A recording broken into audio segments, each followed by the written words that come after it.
staying power. He's got to go over 200 yards. Timmy Smith, you're talking about a one-game wonder. I don't remember seeing him again after that season. Everybody still requests me to do the shuffle. Hey, man, let me see the shuffle. I kind of look at him. Man, I'm 40 now. I don't do the shuffle no more, dude.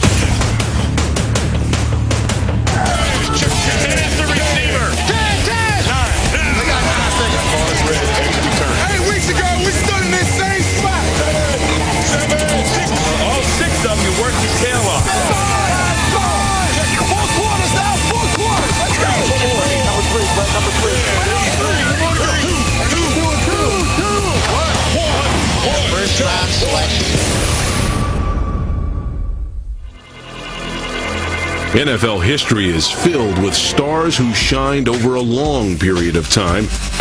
They are the legends of the game. 180!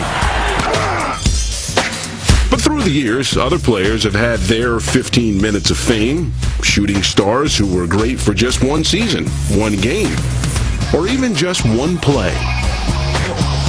Being a hero is not necessarily a permanent condition. A person can rise to the occasion for one moment and become a hero. Mike Jones tackled Dyson. Here's O'Donnell, big blitz, and he fires a pass, and it's pulled in and intercepted at the 40. Larry Brown with a big interception. All of a sudden, people think that represents what he's capable of doing on a bigger scale, and it doesn't. It represents what it was. I mean, you fall in love with a chapter, and you assume that that's going to be the book, and it's not. The number 10 one-shot wonder of all time, Mike Jones. To me, Super Bowl heroes should have regal names. Lynn Swann, Terrell Davis. Davis with the salute.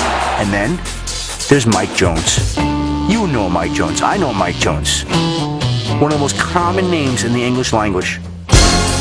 And one of the greatest plays in Super Bowl history. Mike Jones tackled Dyson at the 1-yard line as time ran out. That is the first time in the history of the National Football League that a Super Bowl literally came down to 18 inches. I mean, Mike Jones personifies one-hit wonder. Forget about one good year, he had one big play. Our number 10 one-shot wonder is famous for stopping Kevin Dyson on the 1-inch line to win Super Bowl 34. One play in an 11-year career. Before the Rams, Mike Jones was an average linebacker for the Silver and Black. After the Rams let him go, he was a run-of-the-mill linebacker for the Black and Gold. I could give you probably 1,600 bios off the top of my head in the National Football League right now, which I'd be pretty proud of, and Mike Jones wouldn't be one of them. Mike Jones was one of those linebackers that doesn't make a ton of big plays. He actually went to the Rams, and for a good portion of his career was a special teams player. Worked his way into the regular defense. Jones was a cog in the machine no one noticed, especially in The Greatest Show on Turf. Marshall Faulk, Isaac Bruce. Torrey Holt's got it, and the Rams have another touchdown. But he wasn't anonymous among his coaches and teammates. To them, he played a critical role on the squad. Mike Jones was important to the team beyond that one play. And we brought him in there as a free agent from the Raiders because Mike White had coached him at the Raiders and thought his leadership and his contribution to the defense plus his growth as a player was all in front of him. MJ, the steadying influence, he is the captain. He's the guy that's always going to come in the same. He's going to work hard every day, be where he's supposed to be. 3 years in a row, he's been voted as the inspirational leader of the defensive football team. He's just one of those kind of guys. Thank you, buddy. All right, now we got one more step. Tremendous leadership. One more step here. First and goal to go. Our number 10 one-shot wonder made the big play because he did just as he was told. All right, guys, last play of the game. He played the scheme as he was coached to play it. And if you picked one guy you would like to see make that play and being recognized as a guy that made a play that won the game, you'd like to pick a Mike Jones because everything else he brought to the table. 1 yard short. That's it. We won it. St. Louis, the gateway to the West, is now the gateway to the best football team in the world. Still to come on Top 10 One-Shot Wonders, What is he doing? the rise and fall of RoboSack. People fall in love with what he looks like as opposed to what he is.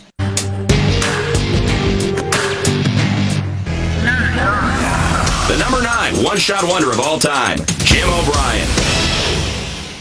Set to go. Snap, ball down. Kick up. Kick is on the way, and it is good. It's good. It's good. Adam Vinatieri is known for kicking game-winning field goals in the Super Bowl. And once again, kick is good. But Jim O'Brien did it first. 9 seconds showing on the clock. In 1970, our number 9 one-shot wonder was a rookie who specialized in rubbing the veterans the wrong way. Because he came in with long hair, a lot of the veterans used to call him a dopehead. In those days, hippies and beatniks, their karma was interfacing at the apex of their life, so their biorhythms, blah, blah, blah. He wasn't really like that. He just happened to have longer hair. Look at the hippie. Back then, kickers did more than just kick. O'Brien was actually better known coming out of college as a pass catcher. We drafted him as a receiver. He was an excellent receiver out of the University of Cincinnati. He was a football player. He wasn't just a kicker. It's good that O'Brien could do other things because he wasn't a very good kicker, missing nearly as many as he made. The Super Bowl V kick was his only big claim to fame. Going into that game, he even hoped he wouldn't be needed on the Orange Bowl's state-of-the-art AstroTurf surface. He said to me, "I hope they're not counting on me Sunday." I said, "Why?" He said, "I can't kick on this stuff." He was a straight-ahead conventional kicker. He said, "I take a divot like a 7-iron, and the way I kick, my foot's bouncing into the ball. I'm kicking the top half of the ball." Time goes back to throw again. Sets up, fires out left side. We get into the game, Unitas hits Mackey for the touchdown. He misses the extra point. So you can imagine what my feelings were the rest of the day about the game coming down to Jim O'Brien. With under 2 minutes to play, Mike Curtis's interception set up just that scenario.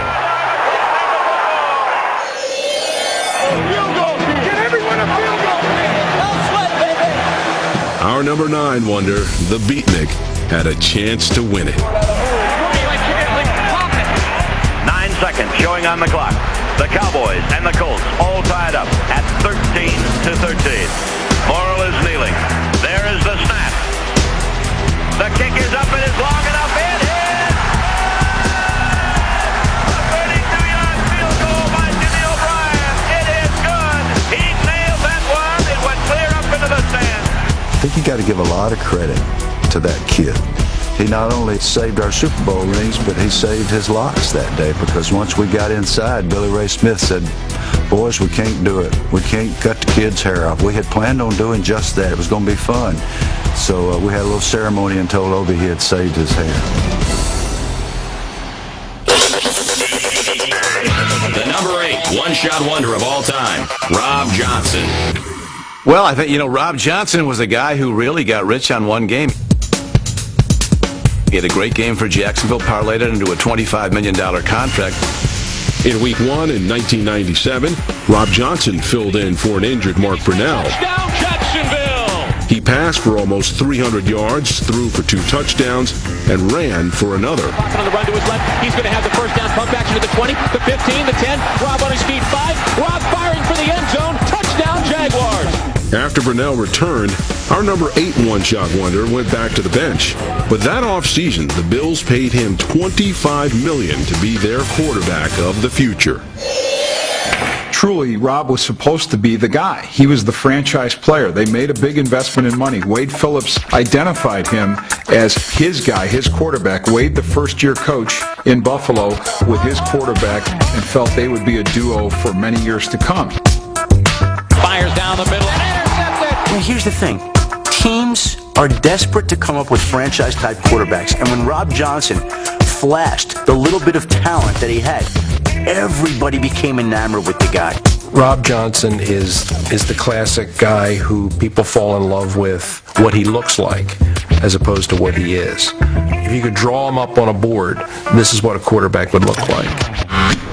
So you look at all those things and you go, he's our guy. And then once you met him and you're around him, you know, you wouldn't buy carpet from the guy. Set. Blue 28. Blue 28. Hook. He wasn't the greatest team guy in terms of guys on the team liking him. He sort of separated himself some.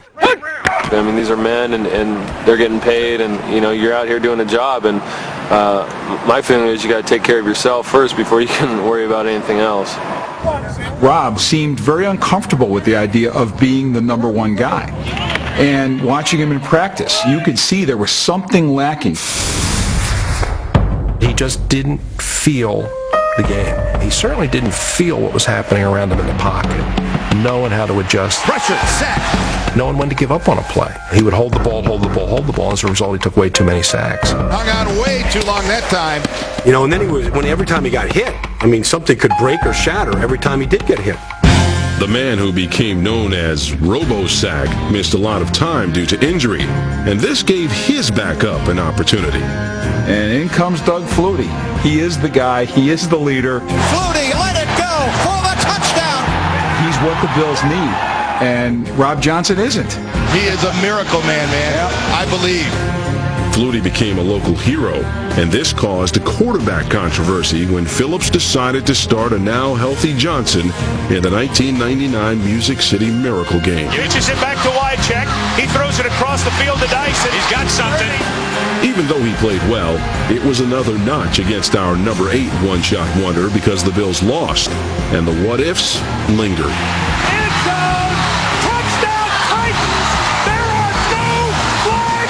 Obviously, everybody knows we had the game won with Rob. You know, in hindsight, you know, Doug probably would have won the game. So, you know, that's kind of the way we look at it. The controversy lasted another 2 years after that game. In 2001, Flutie was cut. 1 year after that, RoboSack was let go as well. Coming up on Top 10 One-Shot Wonders. One of the uglier dances I've ever seen. Whatever happened to the man behind the shuffle? Get your hot chocolates. Get your hot chocolate. Easy is a 100,000-mile...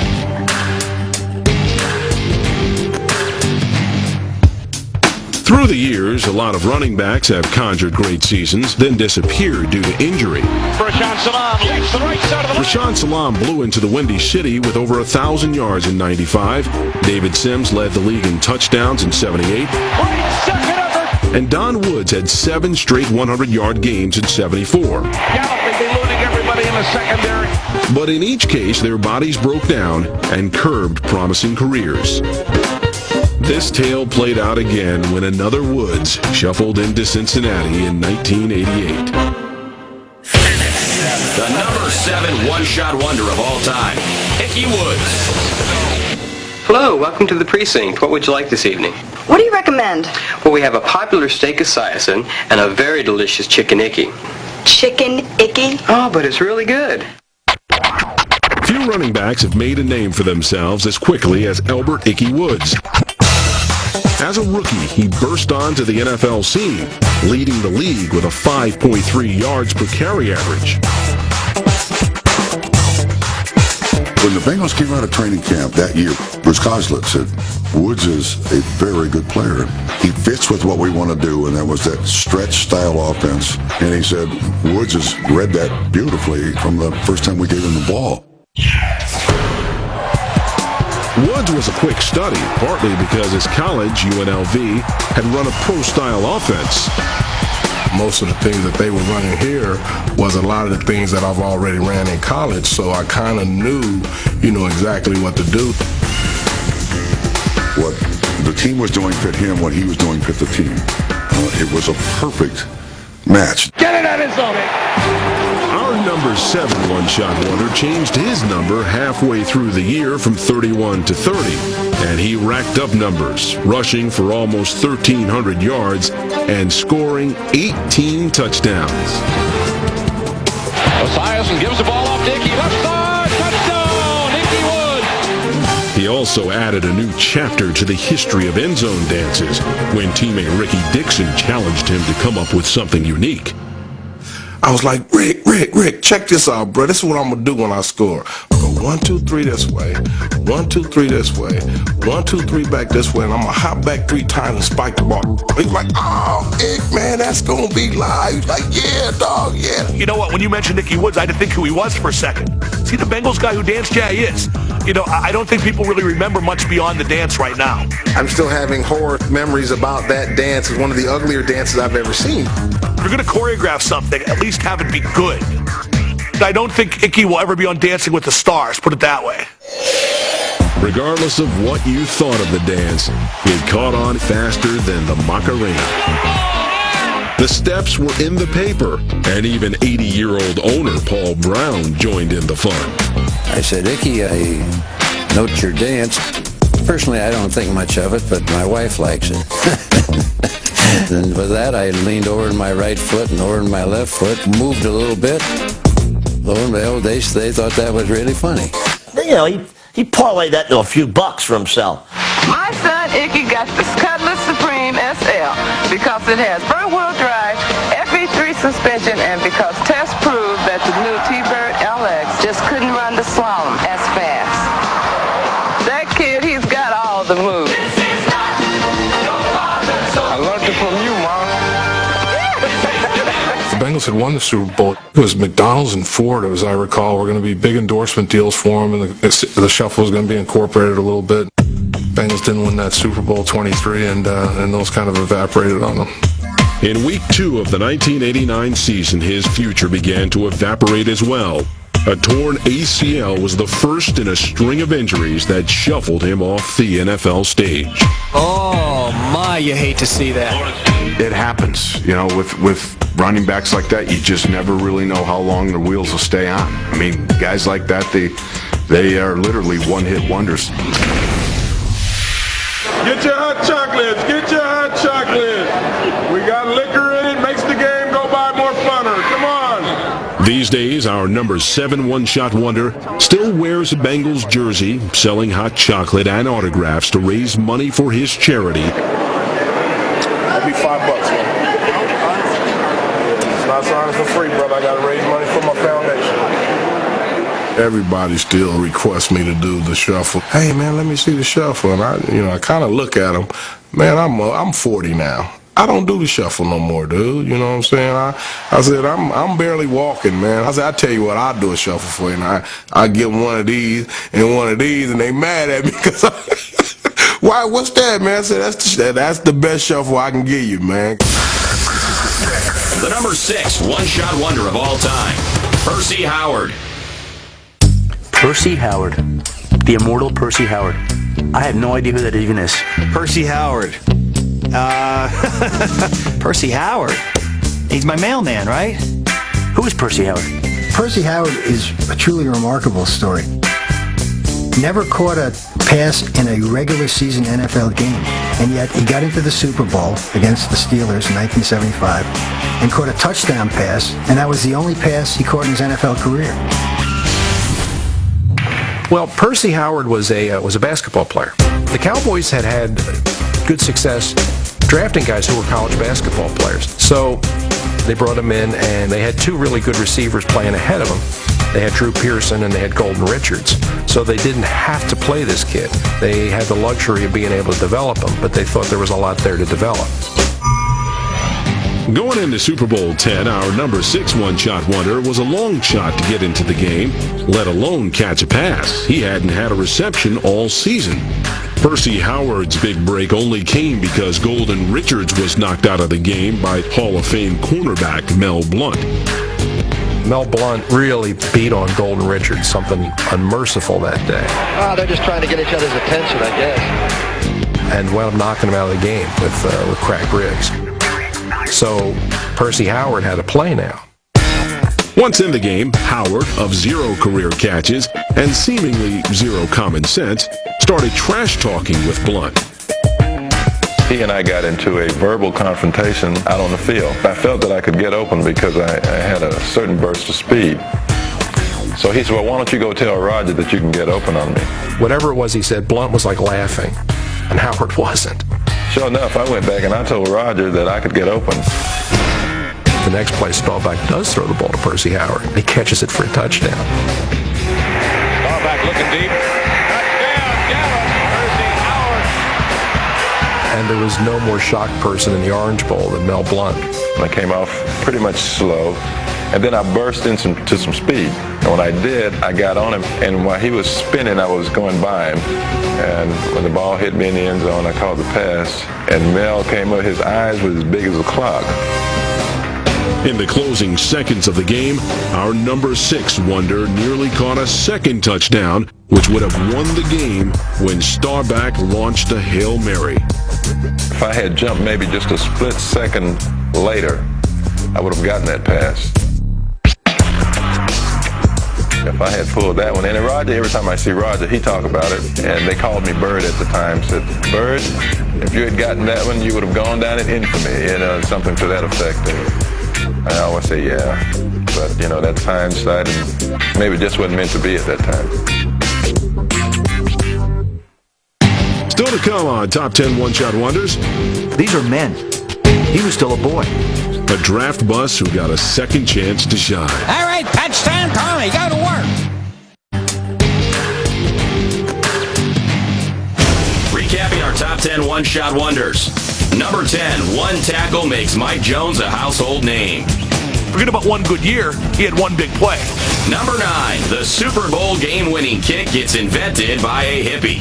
He nailed that one. Number 8, appearances weren't what they seemed with Rob Johnson. Truly, Rob was supposed to be the guy. Number 7, Ickey Woods shuffled to stardom lasts just 1 year. Man, I'm 40 now. I don't do the shuffle no more, dude. And number 6, a rookie schools a Hall of Famer on his one and only career catch. And Mel came up, his eyes were as big as a clock. The number 5 one-shot wonder of all time, Tommy Maddox. I guess if you're talking about one-hit wonders, Tommy Maddox had one phenomenal year in Pittsburgh and a lot of years that I'm sure he'd rather forget. Until 2002, Tommy Maddox would have made our list of all-time NFL draft busts. Our number 5 one-shot wonder was a star at UCLA and drafted in the first round in 1991. 37-38. I think what happened, and what ultimately proved to be his downfall, at least in his first incarnation, was the fact that he came out of school too early. Tommy Maddox was just too darn young. He came into the game inexperienced, sophomore out of college, games too big, too fast. These are men. He was still a boy. He looked like a kid that might be selling candy bars door to door. He was so small. Maddox was brought in to be the heir apparent to John Elway, but it became apparent that he couldn't cut it at the pro level. Fires tipped and picked off.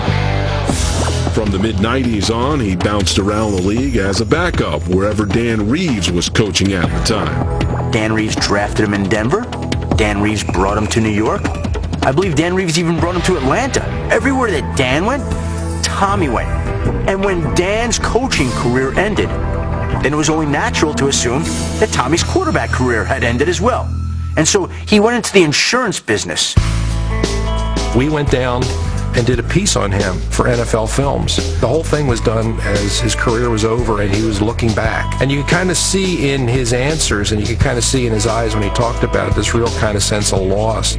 I've had to swallow a lot of pride coming back. It was to the point where, people would ask you, well, what are you doing now? And what do you, and you're like, well, Are you still selling insurance? Yeah. Is that what you're doing now? Yeah, still doing that. So how did that pro thing work? Is it weird? Yeah, it's a business. You stop playing football and enter the business world just like everybody else. So. Like a year later, I pick up the paper and read this story that says Tommy Maddox back in the Arena Football League. Don't forget the New Jersey Gladiators, or the Red Dogs, whatever they were up there. And the next thing you know, Tommy Maddox is in the XFL. Stewart in the pocket, looks, fires down the field, could be picked up. He has just had a horrible day today throwing the football. In Pittsburgh, the Steelers had given up on the Cordell Stewart project and decided to let the XFL MVP try and fill the void in 2002. Tommy Maddox gets his chance and showed all the talent that he had when he came out of UCLA as a first-round draft pick. Tommy Maddox throws it for the end zone. Touchdown, Pittsburgh! All right, touchdown, Tommy. Maddox threw for 3,000 yards and 20 touchdowns. In that year in Pittsburgh should have taken the black and the gold off because they weren't the Steelers that year. They became an aerial circus, and Tommy Maddox fit it. Maddox is back, he steps up, and here's the rainbow. Our number 5 one-shot wonder was named the NFL's Comeback Player of the Year and led Pittsburgh to the playoffs where they won a shootout against the rival Browns. Throws it for the goal line, it's caught, there's a touchdown for Pittsburgh! The year after, Maddox regressed, and the Steelers won just 6 games. In 2004, Pittsburgh drafted Ben Roethlisberger to replace him, and Maddox watched from the sidelines when the Steelers won Super Bowl 40. He now has a Super Bowl ring, but his memories of 2002 are probably more precious. Even though in the grand scheme of things it just amounts to 1 year, it was 1 year that Tommy Maddox really needed. I'm sure it would have haunted him his whole life to say, hey, if only I had another opportunity, I wonder if I could have played. Well, now he knows. The number 4 one-shot wonder of all time, Clint Longley. Thanksgiving Day 1974, big game as usual between the Redskins and the Cowboys. And Roger Staubach gets knocked out of the game early. Redskins are comfortably ahead.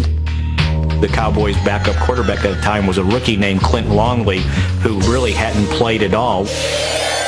The game and Dallas's destiny was in the hands of Clint Longley. Apparently, no one told this 22-year-old that he was supposed to be nervous. He just started throwing deep passes, and one after another after another. Our number 4 one-shot wonder led the Cowboys back into the game, throwing for 203 yards and 2 touchdowns in the final quarter and a half. Reporters next to me scrambling through their press books trying to say, who the heck is this guy? It just happened. It was just there. And it was like, it was just tumbling down the hill and they couldn't stop it. Get out of the way. His long bomb to Drew Pearson won the game with under a minute to play. And after the game, one of the Cowboy linemen, Lay Nye, said in referring to how unprepared Clint Longley was, he said this victory is a triumph for the uncluttered mind. And forever he'll be remembered as the Cowboy on Thanksgiving Day that won that game and also punched out Roger Staubach. Yes, Longley made news once more in training camp in 1976. The story as it goes in Dallas is that game went to Clint Longley's head and gave him an inflated sense of who he was and what his role within the Cowboys organization should be. He said something about me one day, and I told him, don't ever say anything about me to any of my teammates. Say it to me with my face. A few days later, he did something to me. He hit me from behind and just completely, that's exactly what happened. I mean, his story that I was facing him and saying something to him was a lie. Looking back on it, you don't have an explanation for something like that. It was two men getting on each other's nerves, and it seems very unlikely, one of the most unlikely things that could have happened. Of course, he left immediately, ran, and I've never seen him since that day. To prevent Staubach from probably physically killing Clint Longley, the Cowboys cut him immediately, put him in a car, and sent him to the airport, and I'm not sure Clint Longley's been heard of since.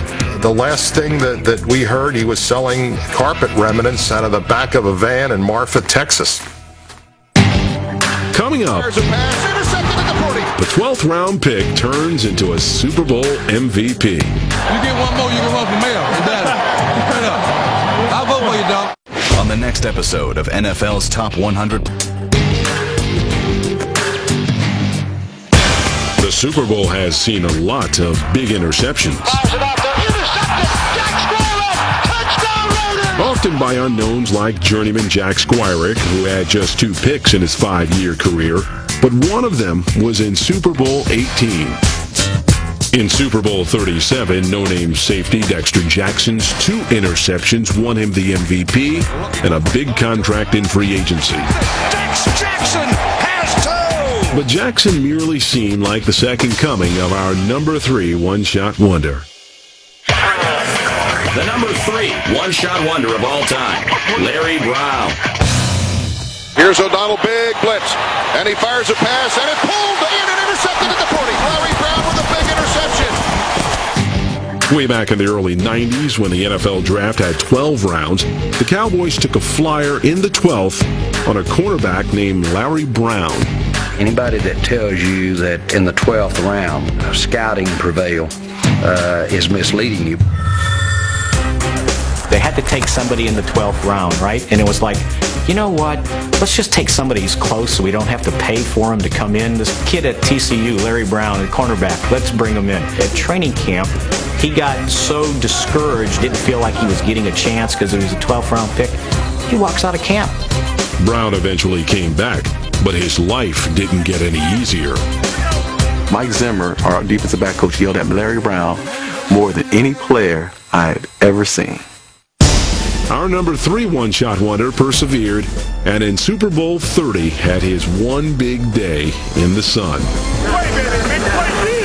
Here's O'Donnell, big blitz, and he fires a pass, and it pulled in and intercepted at the 40. Larry Brown with a big interception. That's how you play, Larry. That's how you play, baby. With confidence. His 2 key interceptions helped determine the outcome. In the flat, picked up by the Cowboys. Come on, Larry. Larry Brown may score at the 30, 20, 10, out of bounds at the 6-yard line. Hey, you get one more, you can run for mayor in Dallas. Straight up. I'll vote for you, dog. As long as you give me a job. Brown was named Super Bowl MVP, and that offseason got a huge payday from the Raiders in free agency. But he never lived up to the hype. If you take away Super Bowl 30, Larry Brown was a pedestrian-type cornerback at best. But so were a lot of players who made big plays in the Super Bowl. And once you make those big plays on the big stage with the big headlines, all of a sudden your value goes through the roof. I think Larry Brown was a product of a great system and a great team. And on one shining moment, he was a benefactor. Larry Brown's best friend for life has to be Deion Sanders, because you weren't throwing at Deion. Let's see, on this one side of the field, we got Deion Sanders, who's probably the best single cover corner that's ever played in the National Football League. On the other corner, we got Larry Brown, who's a 12th round draft pick. Wonder where we're going to throw the ball. Well, they threw the ball Larry Brown all season. He's our number 3 one-shot wonder because Neil O'Donnell threw it right to him twice. I know everybody was thrilled for him when he got the MVP, but that's a miscommunication between the quarterback and the receiver. And the shame of it is O'Donnell threw it right to him. There was no receiver out there. Larry just happens to be in the right place at the right time. Still to come. He's got to go over 200 yards. An instant star implodes. You're the greatest thing in the world. Everybody wants to give you all the goodies, including the cocaine.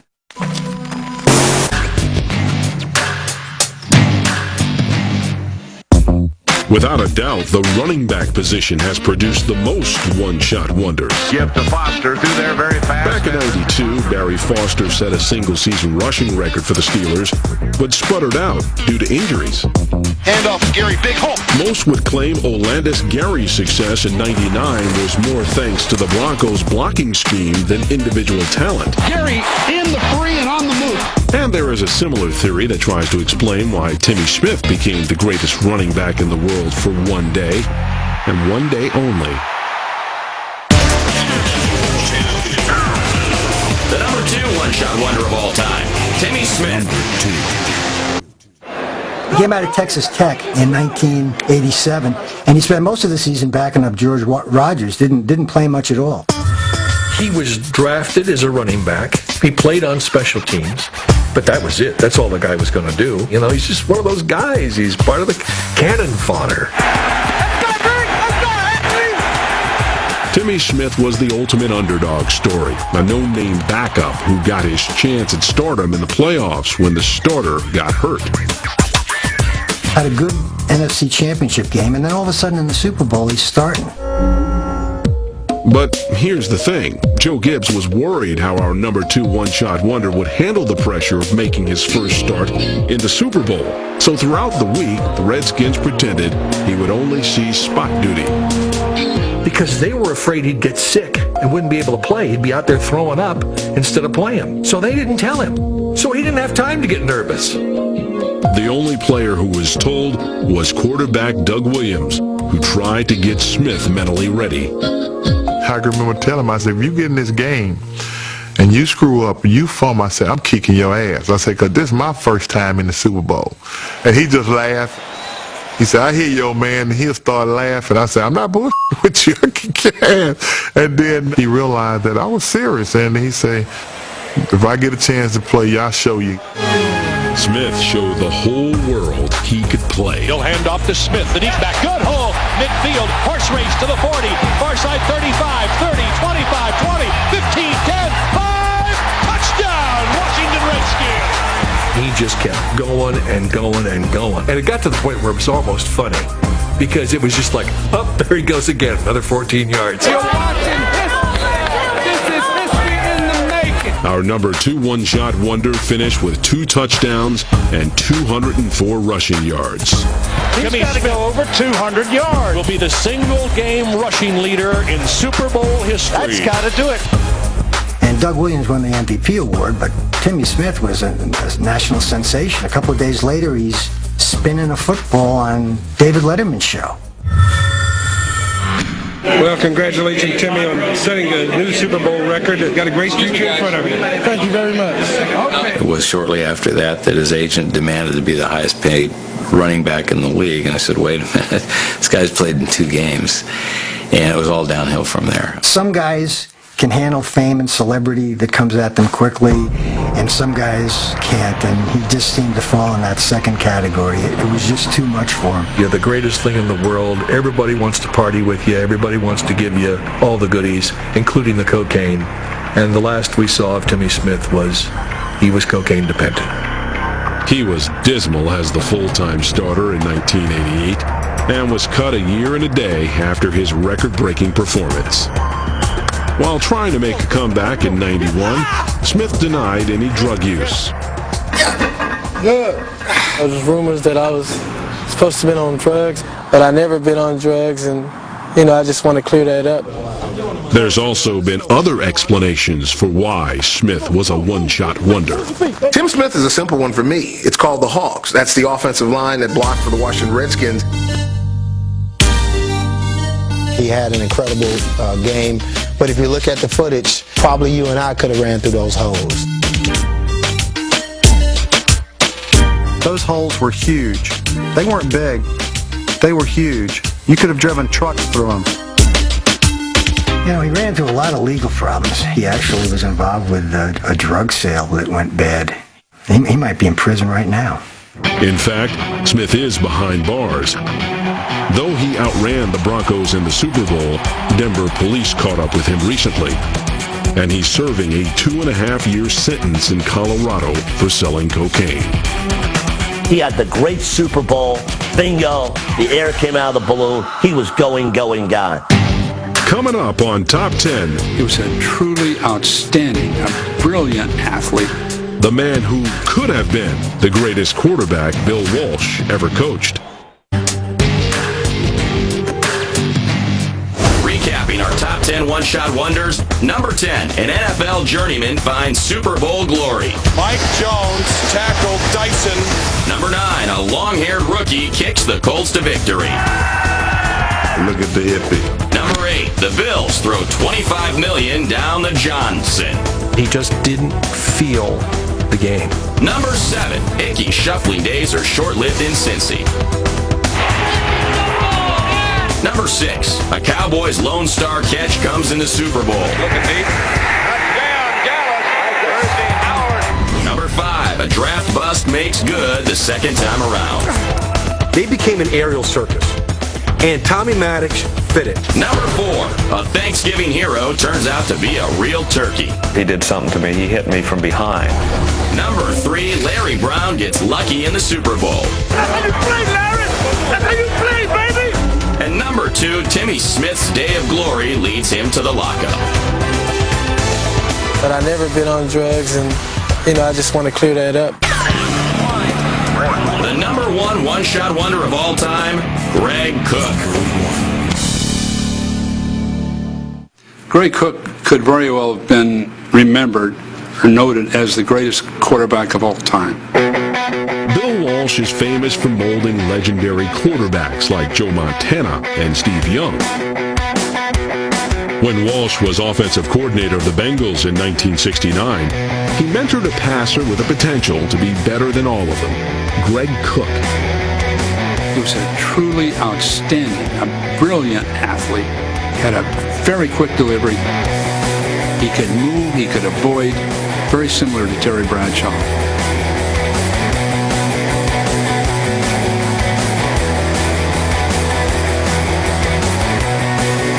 He had a rifle arm. I mean, he could deliver that ball on a dime. Perfect anticipation. Laces up over the outside foot, man. You're down the sideline score. Just ungodly. If one man can transform a team, that man is Greg Cook. His presence is magical. He seems to inspire something in every player. Our number 1 one-shot wonder also inspired something in fans. He would have been the next Marlboro man, he's a great-looking guy. He would have been a billboard not only for the Cincinnati Bengals, but for the National Football League. He'd have been on the cover of every magazine in the country for years. He was going to play 15 years in the NFL. He was going to be set for life. But Cook's star plummeted to earth in Kansas City. Come on, put pressure on that quarterback! The Chiefs finally found a way to stop Greg Cook. They ruined his throwing arm. I tore my rotator cuff, and we didn't know it at that time because we didn't have the medical attention that you have today. Team doctors let him play, and with a torn muscle in his shoulder, he led the league in passing and won Rookie of the Year. But in doing so, Cook did even more damage, and the archaic surgery techniques of the early 70s could do little when they finally operated. They had to cut through muscles. They just basically laid his shoulder open. If there was the rehab programs and the types of microsurgeries that exist today, Greg Cook was off and running for a great career. By comparison, Saints quarterback Drew Brees had surgery on his rotator cuff following the 2005 season and returned to Pro Bowl form in 2006.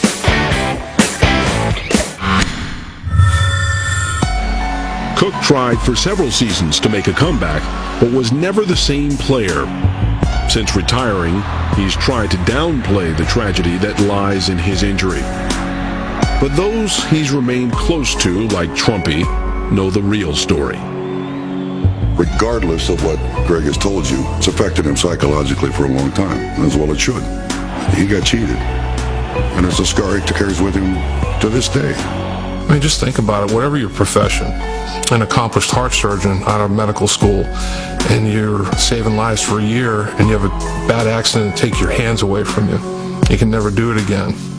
I don't know how people deal with that. I don't know what he would have done if he'd have played 10 or 12 years. I think my fingers would have been filled with Super Bowl rings.